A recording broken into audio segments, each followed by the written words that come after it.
because Michael is going to do a thing never before done on this podcast. Michael is going to defend the Rings of Power. And not just the Rings of Power, but the writing, not just a random moment that Michael's like, that was kind of cool, which happened a few times over the 8 hours, but of Rings of Power, but an actual plot thread. In fact, one of the structural plot threads. So Michael's going to defend it. And to defend it, Michael is going to start, as one always should in these discussions, with the text itself. So let's read from the Silmarillion. Yes, I know Amazon didn't have rights to the Silmarillion, but we also know that at least some of them had read the Silmarillion before. At least I hope so. All right, here's the quote.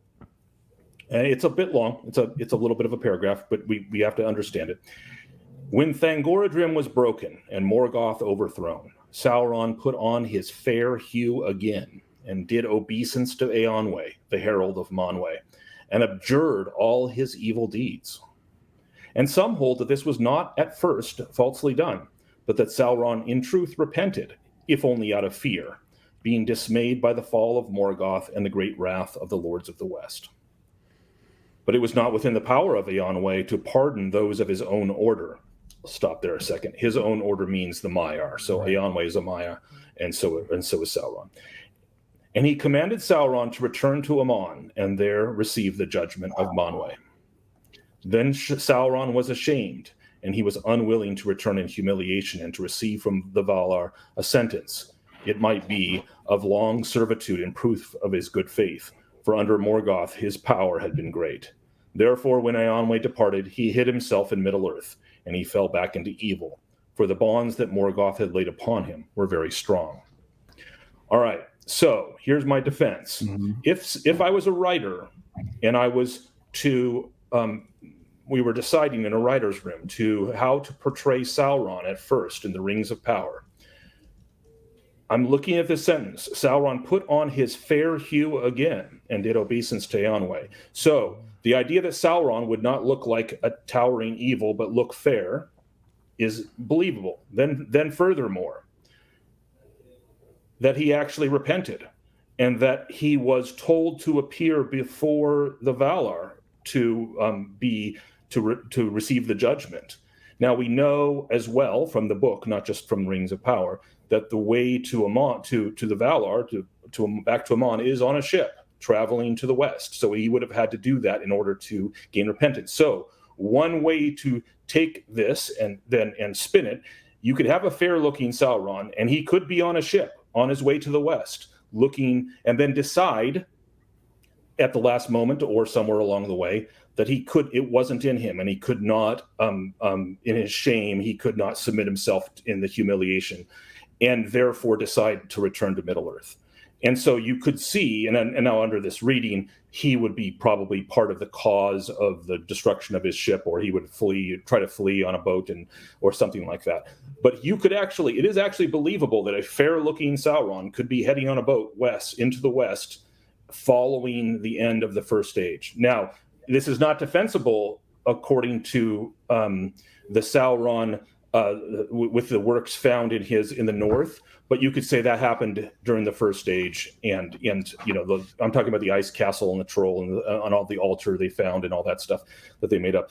So, but a fair-looking Sauron, a Halbro, as we lovingly refer to him during our reviews, could in fact be Sauron. It's not unbelievable, and he could have been on a boat heading to the west, following his obeisance to Eonwe. So there you go. The Rings of Power writing in that one plot point. Now, there's another plot point that goes along with it, which is the forgive my language, the dumbass love affair between Galadriel and Sauron. That's not defensible. That's ridiculous. Yes. And we will talk more about that in our subscriber section for those of you that want to hear about why that relationship between Galadriel and Sauron is a thing that cannot be borne by Tolkien fans. But in this one point about Halbro being Sauron and about him being found on a boat out in the Western Seas, actually defensible. There we go. Tear it down, sirs. So Michael Grumbine likes the Rings of Power. That's what I got from that. So I'm glad we're finishing the Silmarillion because you're not invited back. Man, So under that reading, you would say that perhaps Sauron called that monster, that sea monster, to destroy the boat, to keep it from making the end of its journey. Could be. Also, the sea monster, since I'm just playing along with this, I'm just going to go with it to the hill.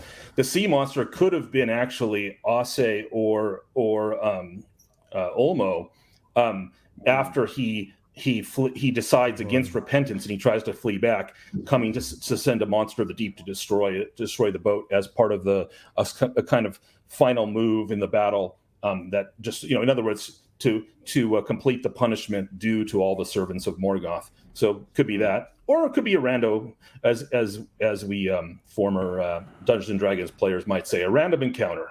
Could have been that. Yeah. So man, there's a lot of interesting. There's a lot of could be's, and it might have in this entire defense of the Rings of Power.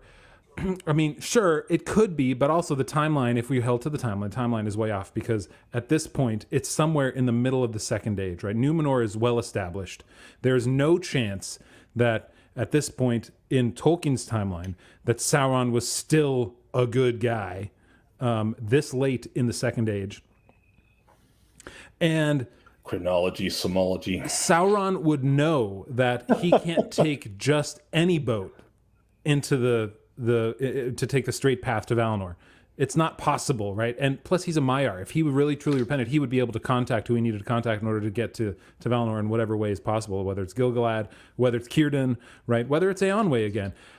So the whole idea that he's on some boat, which, of course, here's the other thing, is like, it could have been done, but the execution in the Rings of Power was so clumsy and ill thought that it didn't matter if the story was great. It was so poorly executed that I couldn't take it seriously. Like, they never explained any. If they would have tried to at least explain a little bit about why he was on a boat in the middle of an ocean away from everybody else, that would have made more sense. If they would have said, like, even at that point, right, he was following Galadriel and he knew he was going to be out there, and so the boat that he was on was secretly trailing all of the elven ships because they wanted to get there, right? They could have done something with what the men were trying to do to get to Valinor. Some of the, people from Numenor who desired to see the Undying Lands, and he was hitching a ride and trying to push them there and following Galadriel because they wanted to go there too. Something like that, but they didn't even try. They don't explain anything, just assume. And so that part's that's very true,